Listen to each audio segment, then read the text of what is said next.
We are the anime reviewers. Today we're going to be talking about Jujutsu Kaisen, episode 3. I'm Matthew. I'm Zach. Well, first impressions of this show. Or episode. Of this episode, yeah. I really enjoy it. It's a lot of fun. It's still more world building. It does have some action scenes in it that are still, again, amazingly done. We got to meet the third first-year student. Her name is Kugisaki Nobara. Her character's pretty interesting, and we also really enjoyed the explanation about the demons and everything, and then the more explanation about the curses and what they mean. Yeah, and just the world building in general. For me, I felt it was more of a character building episode, less than a world. But it obviously had a little bit about they really hammered in some details. Yeah. And they made it clear that they were that they call themselves sorcerers. Yes. That's one they were to a point to where it was excessive redundancy, but it's this episode. That's why I felt this episode's more character to just these are the rules for the box of the characters, kind of at least as they are now. This is the box that they're in, so you get a very solid sense of who they are. And it was mostly focused on Kugisaki. Truthfully,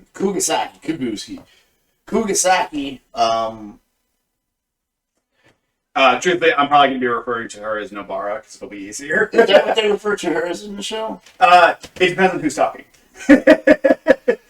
It's the same with Satoru, Itadori. It all depends on who's talking. If Fushiguro is talking, he refers to Satoru as Gato Sensei, I think, or something like that. So it ultimately depends on who's talking. Yeah. And how proper they are. Itadori refers to everyone by their first name, though. I think that, I always have trouble with names, but I think that's one of the reasons I excessively struggle with the names is because of how many different ways. And that is one of the few things that is a lot more lost in translation. Yeah. Anyways, I guess was talking about the character, it was more character driven, and that's ultimately what made the episode very interesting, is seeing the individual characterizations of each person and the risks they're willing to take and the different kinds of crazy, and how it showed just a connection of personal trauma. And sadly, they used a kid as a hostage, as just a pure plot threat, the MacGuffin. It's the MacGuffin, yeah. Yeah, that was kind of, I was just this. I feel bad for this little. That's really what the thing I felt the worst for. I felt bad for this kid who was you are nothing but a mindless machine. Yeah, you're just a plot device. That's it. And at the end of the episode, bye. Yeah, nothing. There's not and they don't. I wish they would have drawn some sort of comparison on all those three characters' past by having some dramatic event.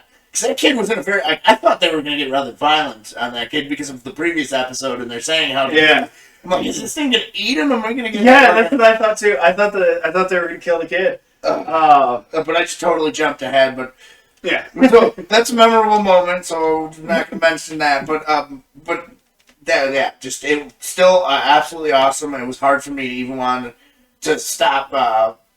after watching the episode, to film this so we could watch episode 4, because at this point episode 4 is the most recent episode. Yeah. So memorable moments. I think the starting memorable moment for me was right when they're meeting Kugisaki Nobara. That whole thing. That whole interaction with everyone, because it's Satoru, Itadori, Fushiguro, and Nobara, all interacting with each other and everything, and just Nobara's immediate take on Itadori and Fushiguro, how she views them right away, and then their reactions when they're talking about doing a tour of Tokyo was really hysterical. because Itadori and Nobara come from the countryside. They're not from Tokyo. And Satoru, now that everyone's together, it's like, oh, we're going to go on a Tokyo tour. And they're listing off all these dozens of places that they want to go to and how awesome it'll be and how great. And they're arguing about what's actually in Tokyo, what's not. And then Satoru says, oh, we're going to go to Roppongi. And they get really excited about it. And then all of a sudden they're just in front of a cursed building. And it's just like that whole interaction, like introducing her was really fun. Yeah, it was that. Yeah, that was hilarious. That cutaway to where they were like, think they're going somewhere nice, and it's like, yep, training. Sorry. Yeah. I think that was a very memorable moment for me. But for me, it was the beginning of it, the introduction of her, how she was just someone you would not want to spend 5 minutes with because, Yeah. but like you would quickly pick up on the fact that she's clearly putting this on. Like at the age I'm at, I can tell that they are characterizing her that way. Not to make her like she's being deliberately abrasive. Yeah. And because I normally like strongly dislike characters like that because nobody seems to respond to them like a rational person. Like it makes sense the sensei's just kind of ignoring that behavior.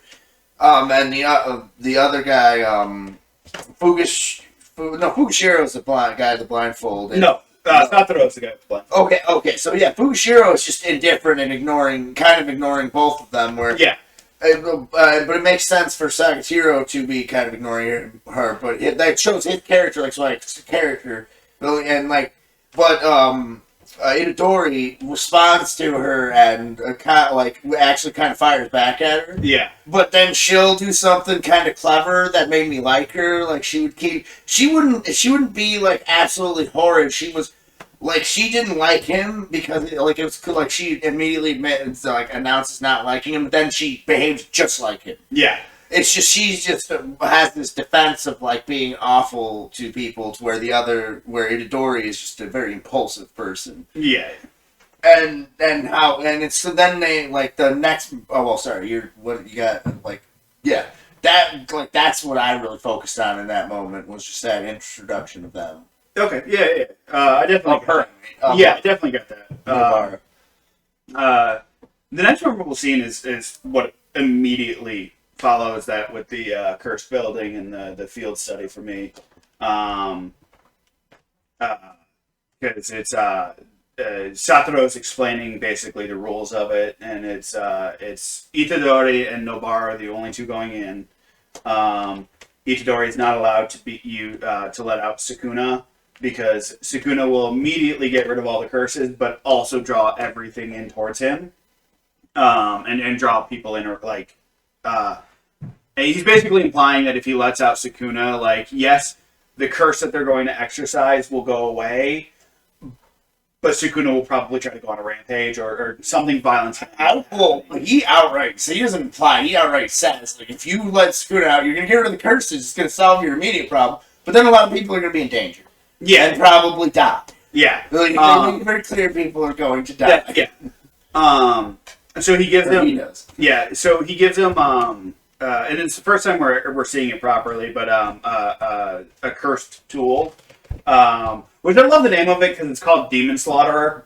And it's this big, like, butcher knife looking thing that looks really wicked. I kind of enjoy the look of it. Yeah.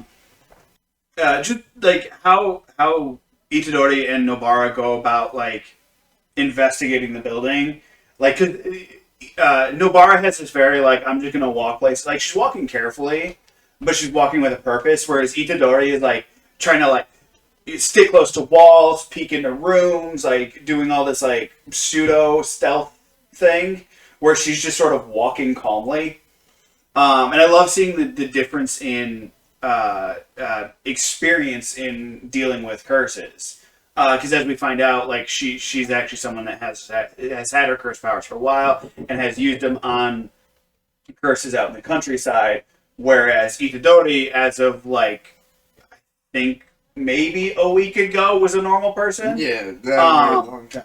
Yeah, he's been involved in the curse business for about I think they mentioned like 3 days or something. Yeah, she's actually surprised when she finds out at how much. And the fact that he knows nothing about. Is this the first time you're hearing about this? Because it's like he's going on like a field mission. Yeah, he's going. Like essentially, and he's being thrown. But when you think about how powerful he really is, he outright says you could solve this problem with your powers. But he's also, I like how he's teaching him the lesson for him. It's so cool how smart the teacher is the lesson for him. Yes. Is to handle things without having to tap into his powers, so he could learn some sort of magic sorcery thing. To where for her, it's to learn to trust other people. Yeah. Like, well, even for her, as Satoru was explaining, it's not just learning about other people. It's learning about the fact that there's during the whole thing. There's Satoru is explaining like what the purpose of this field test is. Which he outright admits it's not for Itadori. We know what Itadori can do. He's reckless. He's impulsive. He jumps in front of these demons that are trying to kill him without hesitation. And he's talking to Fushiguro outside the building, and he even asks Fushiguro how many times have you witnessed, or how many times have you heard stories of experienced sorcerers letting fear or disgust lead to their death and basically their downfall. And Nobara is someone that because she has the experience of dealing with demons out in the countryside, she has a lot more cockiness to her. And she comes across then she ends up coming across a low-level demon that, although physically isn't very strong, but because it's in Tokyo, and as Satoru explains, these curses and these demonic apparitions are they're formed by people's fears and reservations and these things. So the more people there are, the stronger they are, or if they're not getting stronger, they're getting smarter, they're becoming more cunning. And she ends up dealing with a low-level, coming face-to-face with a low-level demon who physically not strong at all, but as we mentioned before, it uses a child as a human shield and is threatening to kill it. Or threatening to kill him. And she has she doesn't know how to handle it.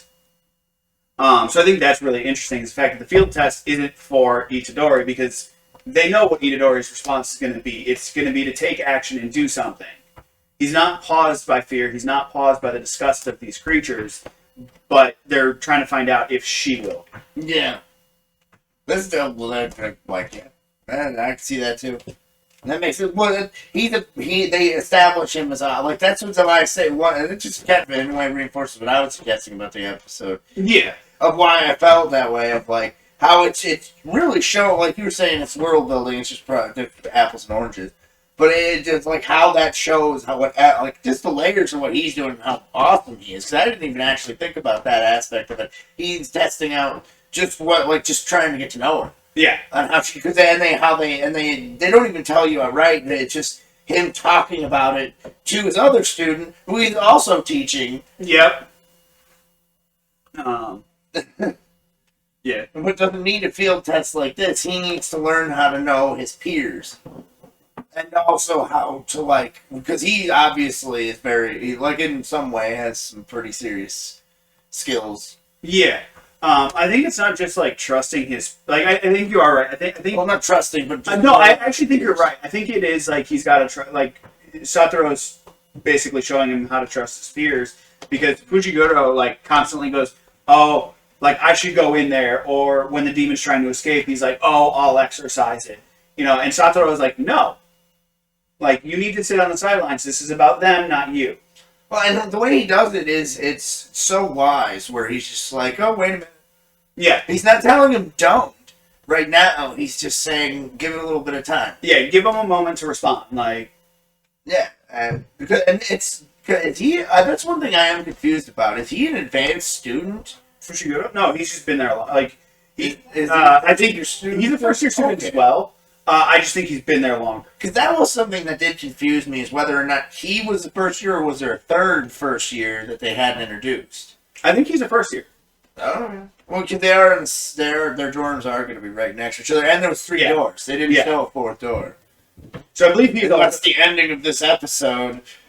when you go all the way to the end, after the credits and stuff, unless that is like that's that like yeah there is, but yeah. No, I believe he's also first year. I believe Itadori, Fushiguro, and Nobara are the 3 first years. I just think Fushiguro has been at the school longer. Like I think he started the year there. Like you're starting That makes sense there. So he has a bit more field experience compared to the others. He's also more used to dealing with curses on his own versus in a team. I'm just paranoid that the show, even though it definitely feels like it's obviously treading on previously treaded waters with shows like Bleach and Yu Yu Hakusho, which I'm just hoping it doesn't like hold on to the cliches and just maintains like its awareness of like its source material, and it's not like gonna just start pillaging things for lazy writing. Yeah, but, I hope so too. Yeah, because I'm not aware of the manga at all. I've not looked into that if there is one. Yeah, there's. We talked about that first up. Yeah. Yeah, I don't like. Cause I'm sure that there's all that stuff, and I've found that anime is way better at staying more often than not closer to the mangas, because it seems more, to my understanding, that the advertise the animes are seen more of an advertisement for the manga than the manga to where in America it's just like these comic books are a whole different world than the movie. Oh god, yeah. I think for me that's kind of the end for memorable moments. The only memorable moment that I would add to that is there just some small details that I noticed more so of like when she was fighting she had stockings on and you could actually see them get torn as she battled. Yeah, like that level of detail, and that you it's. It was like when we commented in our 91 days, the details, yeah. The details are really good. And it's just amazing that the lengths that the people working on it. I commend the people who work on it. Yeah, everyone involved. It's just they do amazing stuff, and I've met a lot of people who do not like I'm like a casual friend of theirs by any means. It's more of a meta convention or stuff. Yeah, the work that they do and how unsung they that. Of course, people care. People in the know, and people in the know definitely care. But yeah, they're definitely there's definitely unsung heroes that. I'm definitely more prone to watching credits since I started doing this than I would in most shows. Before, I would just kind of skip through them, and it's just kind of It not only is there usually, and that's one thing animes are smart enough to do where a lot of stuff doesn't have an end. That's a memorable moment. The credits themselves were they didn't have an end credit in the first episode. And this one was different, and the intro was different too. That was just to make a little comment on this. It's slightly different what they did because they didn't show as many characters and stuff. It wasn't as much of a teaser of what we were coming to see. It was more of a showing the characters. But the ending, anyways, just the style was I love the style of the ending. It's so, especially if you're okay, let's compare just the opening and just the ending credits, just those two. Yeah. The opening credits is highly stylized. There's a lot of shading going on. The music's great. Music's great in both. But it's very it's very anime-esque. For I know that's kind of hard, a bad explanation, but it follows the same animation style that the show itself does. Whereas the end credits, I love them because the music's great as well, but it comes across more sketch art or something like that. Just a sketch or hand something. Yeah, very hand drawn, very something you'd see in someone's notebook. Yeah, and it's very basic animation. People are the dances people are doing. They're and the color palette is not very diverse. Yeah, or the shade, the coloring that they do on people bleeds over the lines that they have. Yeah, that's really all you're getting is their lines, just giving them a shape and a little bit of detail to give them some texture, and then it's just solid color. Yeah. And then like their movements are very, like almost flip booky Yeah. in the sense that like when it's just isn't he just dancing? almost all of them are dancing in some fashion. Yeah. And it's just so much fun. I gotta say, like the end credits are a lot of fun to watch. Yeah, and then the teaser, which I don't want to spoil. That is one thing I personally want to do is avoid spoil anything that they spoil for the next episode. The teasers, I want to avoid those spoilers. Like obviously, our discussions are going to kind of spoil a lot of the episode, but we're trying to encourage people to watch it. Well, we are we also this episode especially once they're in the curse building. Outside of explaining the specifics of curses and what they mean, they also do a lot of backstory stuff on Nobara, which is all very great. Yeah, but another one a memorable moment that's funny, and it was an interesting backstory. It's an interesting backstory. It's very compelling, but it's very quick, and it's also something I want people to watch on their own. Yeah, and I give them all. I actually will just toss in there. And that is there's not one bad part, and that moment wasn't forgettable as much as those parts just popped up in her mind. Like this.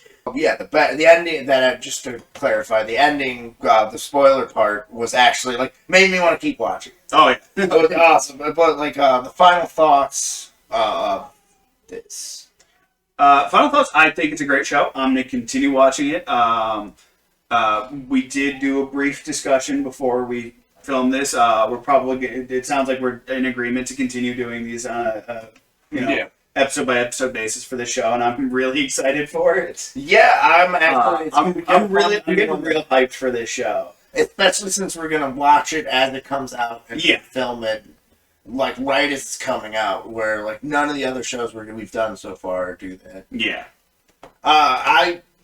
Any other thoughts? Just keep watching. That's all I gotta say. Keep watching. Yeah, I definitely recommend to anyone who who likes this style, and it's a lot darker. It's kind of like that Attack on Titan, that darkness that Attack on Titan has. Well, at least it has the potential to. They talk about that darkness. They haven't shown it yet. Yeah, they talk about it, but they keep it in the realm of levity right now. Yeah, I was wondering if it was. That's why.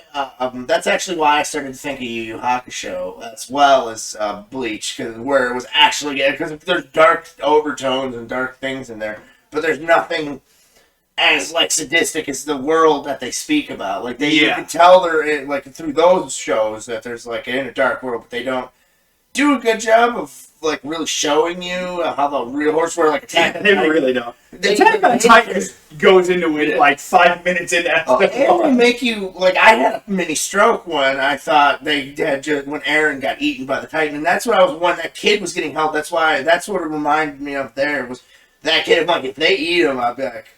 That would show the show to be that kind of graphic, but it hasn't done it. Even though there was the graphic stuff in the previous episode, this one didn't have that quite so much. Yeah. But it just it was awesome, and I talked about that one scene so many times. Yeah. Awesome. Keep watching. I'm gonna keep watching, and I hope you keep watching.